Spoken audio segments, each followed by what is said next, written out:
RCC records की series अपना देश अपना कानून यानी स्वदेशी कानून की कड़ी संख्या 13 कानूनी तंत्र लीगल सिस्टम में मैं आपका स्वागत करता हूं। पिछली सभी कड़ियों में स्वदेशी कानून पर चर्चा की। स्वदेशी कानून का मतलब क्या है? जनता के लिए कानून, जनता के द्वारा कानून, जनता के कानून। अंग्रेजी उपनिवेशी राज में जनता के लिए कानून बनाए नहीं जाते थे, जनता पर थोपने के लिए, उनके खिलाफ इन्हें लागू करने के लिए बनाया जाता था। आज जब लोकतंत्र है तो क्यों ना लोगों के द्वारा निर्मित कानून हम पर लागू हो। इसी संदर्भ में श्री दिलीप जाखड़, भारतीय पुलिस सेवा के पूर्व अधिकारी ने अपने विचार रखे। आइए सुनते हैं।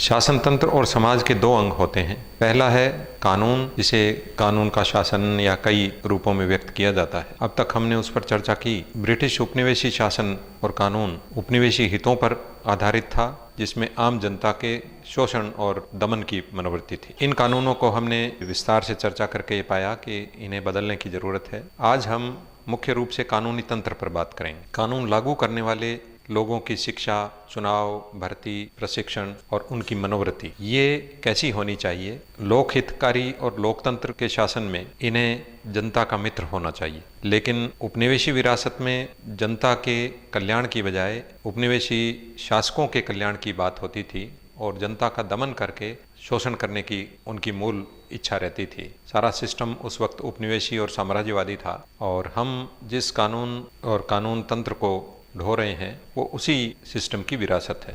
लॉर्ड मैकाले ने जो मैकोलियन शिक्षा और कानूनी तंत्र स्थापित किया था, उसका मूल मंतव्य ये था कि यहाँ की जनता में से जिन लोगों को शिक्षा दी जाए वो लोग अंग्रेजी संस्कृति के और अंग्रेजी शासन के भक्त बने, जनता से उनकी दूरी हो और काले अंग्रेज के रूप में भूमिका निभाए। कॉर्नवालिस कोड में लॉर्ड कॉर्नवालिस ने ईस्ट इंडिया कंपनी की शासन व्यवस्था की नींव रखी थी। उन्होंने जमींदारों को लगान वसूल करने का मौका दिया था। आम जनता और किसानों और खेतिहर मजदूरों का शोषण किया गया। जमींदार बदनाम हो गए और अंततः जमींदारी व्यवस्था उन्होंने बंद कर दी। रेवेन्यू कलेक्ट करने के लिए फिर उन्होंने कलेक्टर बनाए।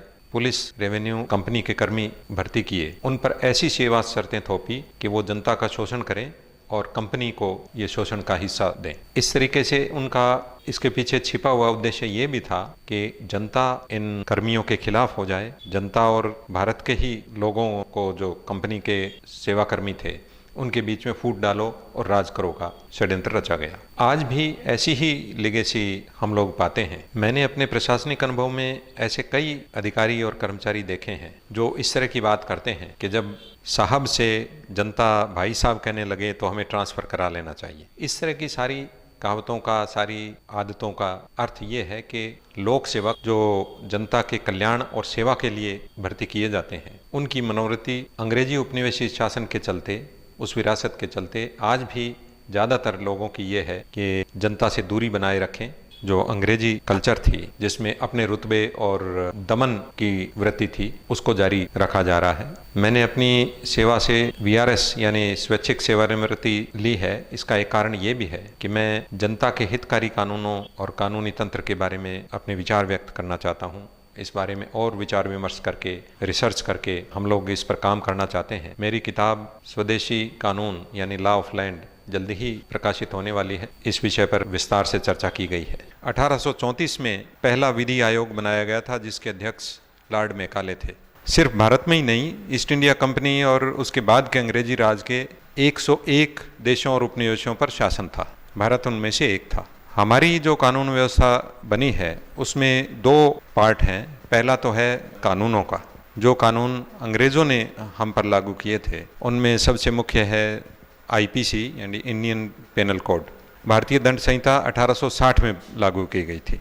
लॉर्ड मैकाले ने इसका डिज़ाइन 1834 से 1836 के बीच करीब 2-2.5 साल की अवधि में दिया था, लेकिन इसके बाद इस पर रिव्यू होता रहा। इसी दौरान 1857 की क्रांति हुई और ईस्ट इंडिया कंपनी का राज खत्म करके और इंग्लैंड की सरकार ने ये घोषणा की कि ये कंपनी शोषण कर रही थी, इसलिए सीधे अंग्रेजी सरकार के अधीन भारत को कर दिया गया।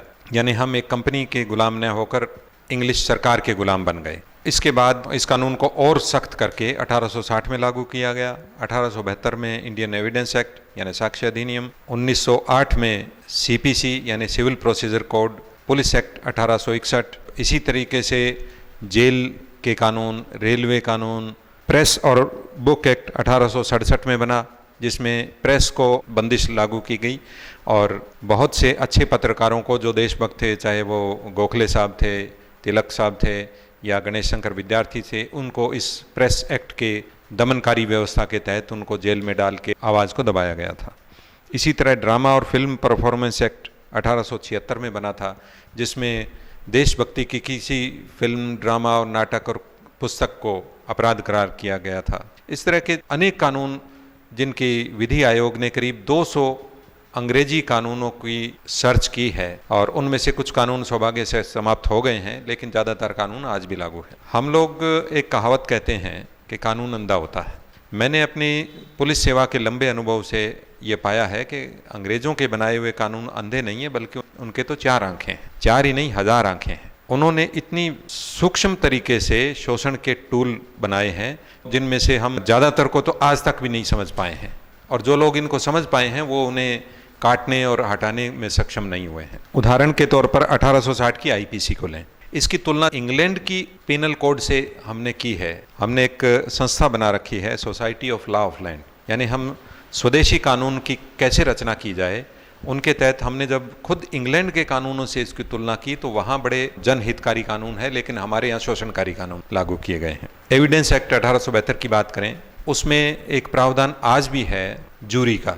जूरी वही व्यवस्था थी जो इंग्लैंड में आज लागू है, अमेरिका में लागू है, हमारे यहाँ पंचायत के रूप में बहुत सदियों से लागू थी। पंचायत में ऐसे लोग थे जो जनता के बीच में से उठ के आते थे और जनता के सुख दुख को, उनके बीच में क्या झगड़े हैं, क्या विवाद हैं, उनको निपटाने की मंशा रखते थे। लेकिन उस जूरी व्यवस्था को अंग्रेजों ने बाद में खत्म कर दिया, आज तक भी वो लागू नहीं है, जबकि कानून में इसका प्रावधान है। सीपीसी 1908 की बात करें, उसमें धारा 60, उसमें किसान की परिभाषा दी गई है। तो उसमें जो आज हमारे यहाँ सैकड़ों हजारों किसान हर साल आत्महत्याएं कर रहे हैं, उनकी बेस इस धारा में छुपा है। उसमें किसान की परिभाषा ऐसी दी गई है कि अगर कोई किसान डेथ हो जाए या आत्महत्या कर ले तो उसकी पत्नी किसान की परिभाषा में नहीं आती, क्योंकि वो खुद खेत में नहीं जाती। पुलिस एक्ट 1861 देखें, पुलिस एक्ट की पहली ही लाइन है कि पुलिस एक औजार यानी इंस्ट्रूमेंट है।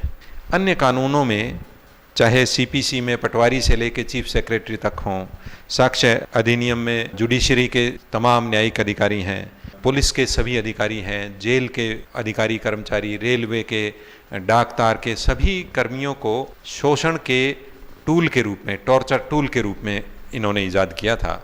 और कार्नवालिस कोड के तहत जो सारी कानून व्यवस्था बनाई गई थी, इस तरह के ईजाद किया गया था कि सभी कर्मियों को दबाए रखें और उनके थ्रू जनता को दबाने की एक सुनियोजित प्लान तैयार किया गया। मुझे बड़ी हैरानी होती है कि पुलिस प्रशासन, जुडिशरी और दूसरे तमाम महकमों में जो नए लड़के आते हैं भर्ती होकर, उनकी जब हम शुरुआत में देखते हैं, मैंने भी जब सेवा शुरू की थी, दूसरे लोग भी, आज भी जो यंग जनरेशन आ रही है, तो आते हुए वो बड़े आदर्श के सपने लेकर आते हैं। लेकिन ये कानून व्यवस्था ऐसी है कि इस तंत्र ऐसा है कि उसमें आकर वो उन्हें एक 2-3-4 साल के बाद में उस तंत्र में ढलना पड़ता है और अल्टीमेटली वो जनता की निगाह में एक जनहितैषी और जनमित्र न होकर शोषण के औजार के रूप में बदनाम हो जाते हैं। इसकी तुलना जब हम खुद इंग्लैंड की व्यवस्था से करते हैं तो वहाँ पुलिस और दूसरे कर्मी बहुत पॉपुलर हैं, लोकप्रिय हैं, जनता उनको बड़ी इज्जत से देखती है।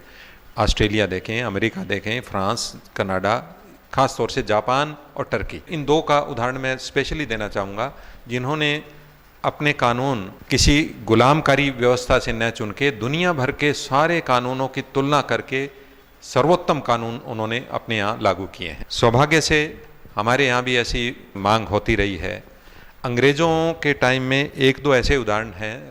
लॉर्ड विलियम बेंटिंग थे, उन्होंने सती प्रथा रोकने का कानून बनाया था, लेकिन ईस्ट इंडिया कंपनी ने यह कह के उनको हटा दिया कि उनकी वजह से 1857 की क्रांति हुई, जबकि ऐसा दुष्प्रचार सत्य नहीं था। आज़ादी के बाद मृत्यु भोज, बंधुआ मजदूरी, छुआछूत, मंदिरों में हरिजनों के प्रवेश वगैरह के बारे में बहुत प्रोग्रेसिव अच्छे कानून बने हैं। उन कानूनों की वजह से समाज प्रगति कर रहा है।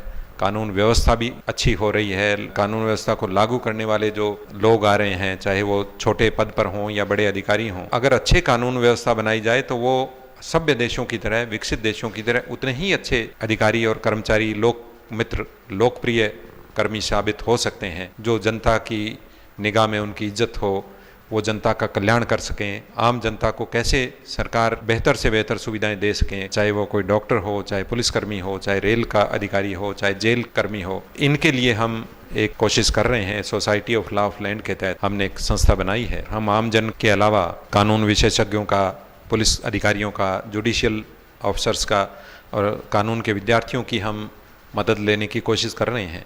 एक और जो यूनिक बात मैंने विदेशों के दौरे में पाई है, चाहे ऑस्ट्रेलिया, न्यूजीलैंड और इंग्लैंड के दौरे में हो, वहाँ कानून बनाने की प्रक्रिया में जनता की सहमति और जनता के विचार लिए जाते हैं। आज से 1.5 सदी पहले इंग्लैंड में एक प्रधानमंत्री हुए थे, रॉबर्ट पील। उन्होंने रूल बाय कंसेंट की थ्योरी दी थी, यानी जनता की सहमति से कानून और शासन करना। दुर्भाग्य से हम आज तक उस रियल डेमोक्रेसी के, असली लोकतंत्र के पहले कदम कोई नहीं उठा पाए हैं। जो कानून जनता के लिए बनाए जाते हैं उनमें जनता की कोई सहमति नहीं ली जाती है। अमेरिका में लिंकन साहब के आदर्श के आधार पर कानून व्यवस्था ऐसी बनाई जाती है, law by the people, law for the people, law of the people, यानी कानून जनता के द्वारा बने, जनता के लिए बने और वो जनता के कानून हो। इस सपने को हम कैसे पूरा कर सकते हैं ताकि जनता के हर वर्ग ज़्यादा से ज़्यादा कानून व्यवस्था का लाभ उठा सकें, समानता और प्रगति के मार्ग प्रशस्त हो सकें, उसके लिए हम सोल यानी society of law of land के तहत ज़्यादा से ज़्यादा लोगों के विचार आमंत्रित करना चाहते हैं। हम उन पर विचार करके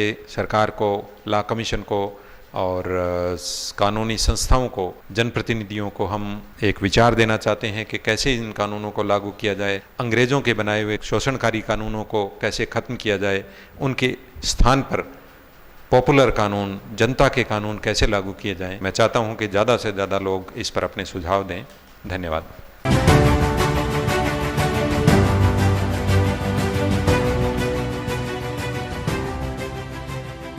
जनता के कानून कैसे लागू हो, इस बारे में स्वदेशी कानून पुस्तक में विस्तार से बताया गया। ईमेल, व्हाट्सएप, फोन के जरिए लगातार दर्शक हमें शुभकामनाएं प्रेषित कर रहे हैं।